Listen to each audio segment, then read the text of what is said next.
రాజశేఖర రెడ్డి గారు గంగవరం పోర్టు 30 ఏళ్లకు మళ్ళీ ప్రభుత్వం చేతులోకి రావాలని దాన్ని ప్లాన్ చేస్తే జగన్మోహన్ రెడ్డి గారు కేవలం 600 కోట్ల రూపాయలకి మోడీ గారి కోసం అదానికి అప్పచెప్పారు. దాంట్లో కూడా మళ్ళీ విశాఖపట్నం స్టీల్కే నష్టం జరిగింది.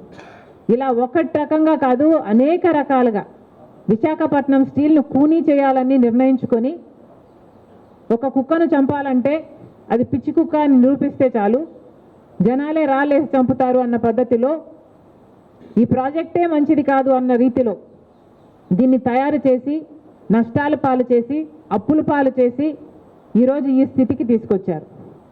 ఇప్పుడేమో ఉన్న ఉద్యోగస్తులు కూడా ఉన్న భరోసా కూడా లేకుండా ఇప్పటికే అక్కడ ఉన్న ఉద్యోగస్తులకి డ్యూటీకి వెళ్తే గేటు దగ్గర ఆ రోజు వాళ్ళ పేరు ఉంటుందో ఉండదో, ఉద్యోగం ఊడిపోయిందో తెలియక బిక్కు అనుకుంటూ ప్రతిరోజు ఉద్యోగానికి వెళ్తున్నామమ్మా అని చెప్తున్నారు. ఇప్పుడు ఉన్న వాళ్ళకు కూడా భరోసా లేకుండా ఇప్పుడు కొత్తగా మళ్ళీ అక్కడ యూనియన్ సంఘాలు చెప్తున్న దాని ప్రకారం అయితే 44 పనులకు కొత్తగా ఎక్స్ప్రెషన్ ఆఫ్ ఇంట్రెస్ట్ని ఇన్వైట్ చేశారు. ఇది అన్యాయం కాదా అని అడుగుతున్నాం. ఇదే పద్ధతిలో హిందుస్థాన్ జింక్, విశాఖపట్నం స్టీల్ పక్కన హిందుస్థాన్ జింక్ ఉండేది. దాంట్లో 8,000 మంది పనిచేసేవాళ్ళు. మోడీ పుణ్యమా అని దాన్ని ప్రైవేటీకరణ చేశారు. వేదాంత గ్రూప్కి ఇచ్చేస్తే వాళ్ళేమో మొత్తం ఉద్యోగస్తుల్ని తీసేసి నిలువ నీరు లేకుండా చేసి ఆ హిందుస్థాన్ జింక్ సంబంధించిన ల్యాండ్ను మొత్తం రియల్ ఎస్టేట్గా మార్చేసి వ్యాపారం చేసుకుంటున్నారు.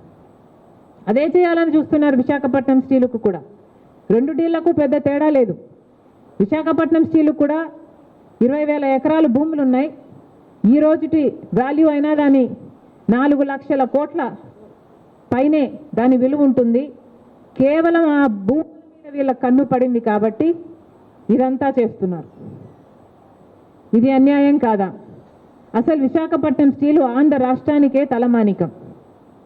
అలాంటప్పుడు